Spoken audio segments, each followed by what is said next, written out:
آپ دونوں اتحادی جو ہے ایک دوسرے پر جملہ کس رہے ہیں، لفظی گولہ باری کر رہے ہیں. شوکت یوسفزئی صاحب بیٹھ کر آرام سے ریلیکس ہو کر مسکرا رہے ہیں. ان کا جو کام تھا وہ پاکستان پیپلز پارٹی کر رہی ہے. اور ساتھ میں یہ بھی کہہ لیں کہ جو منظر کشی کی جا رہی تھی 2.5 سالہ فارمولہ جو بلوچستان سے شروع ہوا تھا، یا بجٹ کے بعد وفاق میں کچھ تبدیلیاں جو جس پر کہہ لیں کہ ڈفرنٹ نوعیت کی رومرز تھی، معاملات اس جانب مجھے تو لگتا ہے بڑھتے ہوئے نظر آتے ہیں. شوکت بھائی، ایک تو آپ بڑے ریلیکس ہیں، آپ کا کام پاکستان پیپلز پارٹی کر رہی ہے، ساتھ ہی پرائم منسٹر نے یونینیمس قرارداد بھی آپ لوگوں سے منظور کروا لی، اور ساتھ میں آپ کے جو کچھ شکوے تھے 2024 کے الیکشن کے حوالے سے اس کا بھی جواب دے دیا کہ اگر 2024 کے الیکشن ٹھیک نہیں ہے تو پھر 2018 کے الیکشن بھی ٹھیک نہیں تھے. تو اپنا جو مینڈیٹ ہے اس کو بھی پارلیمان میں جسٹیفائی کیا حکومت نے.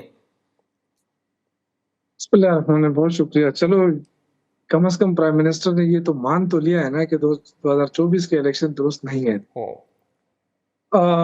یہ تو انہوں نے مال لگا دی اپنے اس پہ. باقی دیکھیں، جب بھی حکومت مشکل میں ہوتی ہے نا تو پیپلز پارٹی جو ہے وہ اس کو ریسکیو کر لیتی ہے. لیکن یہ پتہ نہیں کیوں نہیں مانتے ہیں پیپلز پارٹی کی اس اچھائی کو. ان کو دل سے تسلیم کرنا چاہیے. دیکھیں، اس وقت جو حکومت ہے نا وہ چاروں طرف سے گھری ہوئی ہے. سب سے بڑا جو اس کو پرابلم آ رہا ہے وہ معاشی پرابلم ہے. ان کو سمجھ نہیں آ رہی ہے کہ 3-4 سال 5 سال سے حکومت کر رہے ہیں لیکن عوام کو 1 روپے کا ریلیف نہیں دے پا رہے. معیشت جو ہے وہ سکڑ رہی ہے، قرضے بڑھتے جا رہے ہیں، اب تجارتی خسارہ بڑھ رہا ہے، آس پاس ممالک کے ساتھ معاملات ٹھیک نہیں ہو رہے ہیں، اندرونی طور پر سیاسی عدم استحکام ہے. یہ بہت سارے ایشوز ہیں. تو اگر حکومت یہ کہتی ہے کہ ہم نے بڑا کارنامہ کیا ہے کیونکہ ہم نے ایران اور امریکہ کے بیچ میں ہم نے ثالثی کر لی، تو اچھی بات ہے، اس کی تو اپریسیشن بھی مل گئی آپ کو. لیکن کیا یہ آپ کی جو اہلیت ہے یہ اتنی نہیں ہے کہ آپ اپنے ملک میں بھی ثالثی کر لیں، اپنے ملک کے حالات کو بھی درست کر لیں؟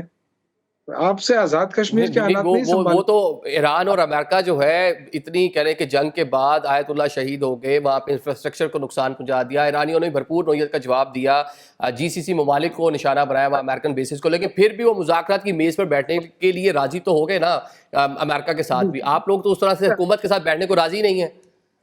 نہیں، دیکھیں یہ غلط تاثر ہے نا.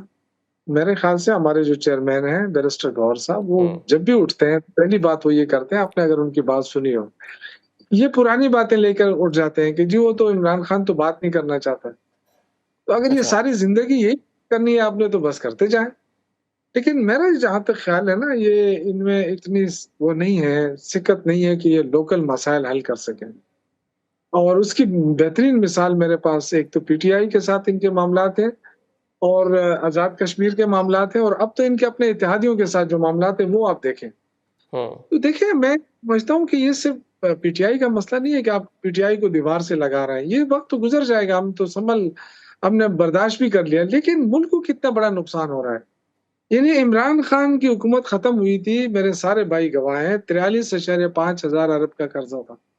آج 1,00,000 ارب تک قرضہ پہنچ گیا ہے. تو آپ مجھے بتائیں کہ یہ جو پاکستان بننے تک عمران خان تک 43,000 ارب کا قرضہ اور اب 1,00,000 ارب کا قرضہ، تو اس میں کیا بنا ہے؟ کوئی موٹر وے بنی ہے؟ کوئی قرضہ واپس کیا ہے؟ ذرا قوم کو بھی تو بتائے نا کن ٹھیک ہے. یہ مسلم لیگ نون کے جو دوست ہیں یہ اس ٹائم فرماتے تھے کہ ریکارڈ قرضے لیے ہیں پاکستان تحریک انصاف گورنمنٹ نے. پاکستان تحریک انصاف کی گورنمنٹ بتاتی ہے کہ نون لیگ کی جو اتحادی حکومت ہے اس نے ریکارڈ قرضے لیے ہیں. عوام بیچاری پریشان ہے، قرضے لینے والے کوئی ہیں، قرضوں کا بوجھ، بجٹ 18,000 ارب کا ہے، 8,000 ارب سیدھے آپ نے سود کی مدمے دے دیے، عوام کے اوپر سیدھا پریشر ہے، لیویز ہے، طرح کی چیزیں ہیں. وہ نہ لینے والے نہ دینے والے، اور مشکلات جو ایک عام آدمی فیس کر رہا ہے، اور آپ ایک دوسرے پر سیاسی جماعتیں جو الزام تراشی کرتے تھے. چلے ٹھیک ہے جی، فیئر انف.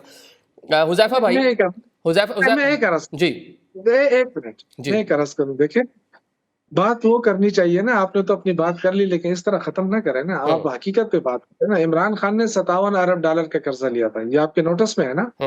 26 ارب ڈالر انہوں نے واپس کر دیے تھے، آپ کو یاد ہے؟ ٹھیک ہے. تو اس حکومت نے جو قرضہ لیا، میں تو یہی پوچھ رہا ہوں نا کہ پاکستان بننے تک عمران خان تک 43,000 ارب کا قرضہ، میں کوئی جھوٹ بول رہا ہوں؟ آپ وہ دکھا لیں، ابھی نکالیں گوگل سے، ابھی آپ کو پتہ چلے گا. اس سے لے کے ابھی تک کون سی موٹر وے بنی ہے، کون سی یونیورسٹیاں بنی ہے، کون سا قرضہ واپس ہوا؟ عمران خان نے تو 26 ارب ڈالر واپس بھی کیے نا. تو میں کوئی جھوٹ تو نہیں بول رہا ہوں، یہ تو آپ کے فگر اس پہ ہوں گے، آپ کے چلے اس کا جواب بھی حذیفہ صاحب سے لے لیتے ہیں. حذیفہ صاحب ساتھ میں ایک اور بھی بات ہے، بلاول بھٹو جو ہیں وہ لگتا ہے بظاہر یوں لگتا ہے کہ وہ کہتے ہیں لوکل گورنمنٹ ذرا الیکشن میں جائیں وفاق میں، پنجاب میں، تاکہ پاکستان مسلم لیگ نون کو پتہ چل سکے کہ کتنی مقبولیت ہے. تو شاید وہ بھی دیکھنا چاہ رہے ہیں کہ آپ کو جو مینڈیٹ ہے وہ اس پر مجھے تو لگتا ہے سام ہو تھوڑا سا وہ فارم 45 47 والا معاملہ جو ہے تھوڑا سا اسے بھی کھیلتے نظر آ رہے ہیں کہ کتنی پاپولیرٹی ہے آج پنجاب میں وفاق میں پاکستان مسلم لیگ نون کی، جا کے عوام کے سامنے پیش ہو. جی بہت شکریہ. میں آپ کے سوال کے ساتھ ساتھ ذرا کیلکولیٹر کا بھی استعمال کر لوں. انہوں نے کہا 1000 ارب جو ہے یہ $357 بلین بنتے ہیں. یعنی آپ نے اتنا بڑا فگر کر دیا جو یعنی وہی بات ہے، وہ مراد سعید نے کہا $100 ارب آئے گی، $100 ارب ادھر مارے گی، 1 لاکھ نوکریاں کر دے گی، 50 لاکھ گھر بنا دے گی. وہ جب آپ نے چیک کیا تو پتا چلا کہ پاکستان کے اندر ٹوٹل گھر جو ہے وہ 75 یا 78 لاکھ ٹوٹل گھر ہیں جو رجسٹرڈ ہیں مختلف ایم سیز میں، مختلف ضلع کونسل کے اندر، اور وہ یہ 50 لاکھ نئے گھر بنانے چلے تھے. گزارش یہ کہ بانی تحریک انصاف نے اپنے دور میں جو قرضے لیے ہم نے اس کی واپسی کر کوئی احسان نہیں کیا.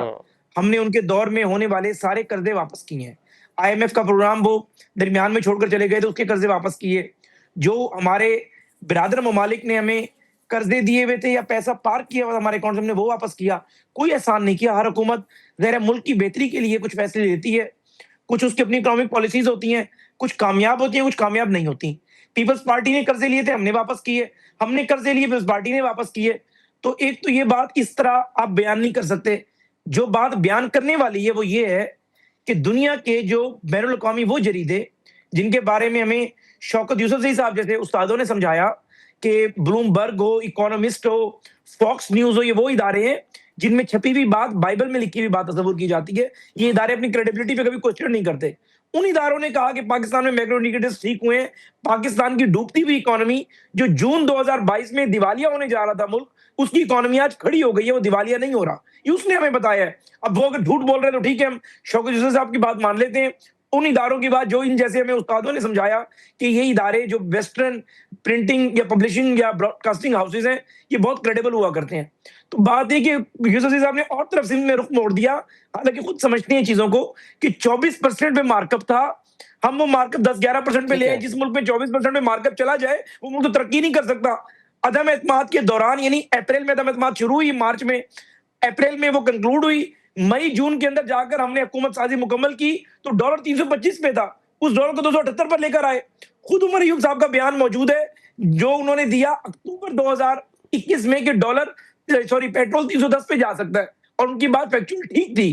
کوئی میں یہ نہیں کہہ رہا کہ وہ لے کر جا رہے تھے، کیونکہ آئی ایم ایف کا پریشر تھا، پیسہ آپ نے واپس کرنا تھا. وہ تو ڈیفینیٹلی جتنی بھی حکومتیں ہیں جب بجٹ دینا ہوتا ہے وہ پھر بتاتے ہیں آئی ایم ایف پروگرام میں ہے، مجبوریاں ہیں. بہت سارے پرائم منسٹر آفس میں اس ٹائم لوگ تھے، خان صاحب پرائم منسٹر تھے اس ٹائم، وہ بتاتے تھے کہ جناب آئی ایم ایف کا پریشر ہے، دیٹس وائی حکومت کو یہ بولڈ اسٹیپ لینا پڑیں گے، یہ پیٹرولیم مصنوعات بڑھانی پڑیں گی. پھر اچانک سے 150 پہ جو پرائس ہے اس کو بھی لاک کر دیا. چلے یہ ذرا مقبولیت والا ذرا جواب دینا، یہ ذرا مقبولیت پہ بھی آ جائیں. وہ کہہ رہے ہیں ٹیسٹ کر لیتے ہیں پنجاب میں وفاق میں کتنی مقبولیت ہے. سر میں اسی پہ آ رہا ہوں، انتہائی ادب کے ساتھ 10 سیکنڈ لوں گا. گزارش یہ کہ وہی پھر فیصلے کی قیمت ہم نے کی نا. آپ نے پیٹرول روک دیا 150 پہ، آئی ایم ایف آپ سے روٹ گیا، اور پھر بہت لمبی کہانی ہے، خیر میں اس میں نہیں جا رہا. مقبولیت کا عالم یہ ہے کہ میری گزارش ہے بلاول صاحب سے ادب کے ساتھ، وہ اس بات پہ ناراض نہ ہو جائیں کیونکہ وہ روٹ جاتے ہیں.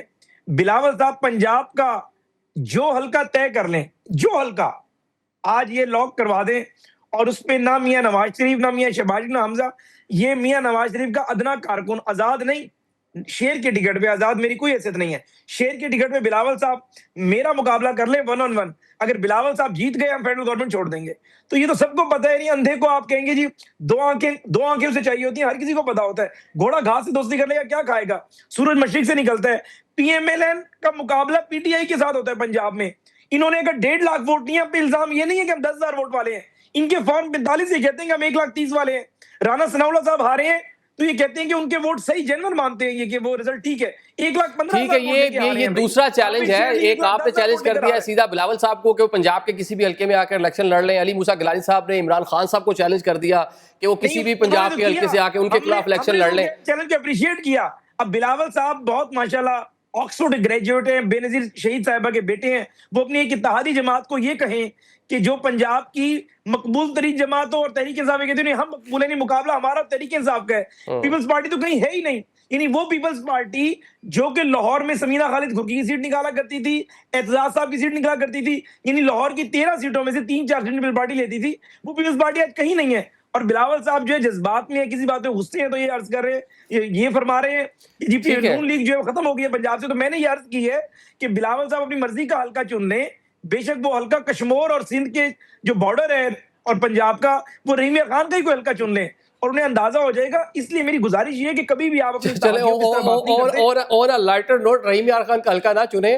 وہاں وہ احمد محمود صاحب ہے، وہ 2-3 سیٹیں ان کی کنفرم ہے، وہ کسی بھی کاف جیم میم کسی بھی سیاسی جماعت پہ وہ سیٹ نکال جاتے ہیں. ٹھیک ہے منظور خیل صاحب، میں نے کہا ایسے آپ کے ساتھ ہاتھ نہ ہو جائے. وہ کہتے ہیں کہ فلانا حلقہ ہے، ٹھیک ہے احمد محمود صاحب والا حلقہ ہے، تو وہاں بڑا مشکل ہو جائے گا. وہاں کوئی بھی سیاسی جماعت نہیں جیتتی. سیاست پہ ایک اتھارٹی ہے، ٹھیک ہے آپ ایز اے جرنلسٹ ایک اتھارٹی ہے ساؤتھ پنجاب کی سیاست میں، مجھے پتا ہے سر آپ کو ہلکے زبانی رٹے ہوئے ہیں. میں مخدوم احمد محمود صاحب کے حلقے کے علاوہ کی بات کر رہا ہوں. چلو ٹھیک ہے، یہ تصحیح ہوگی.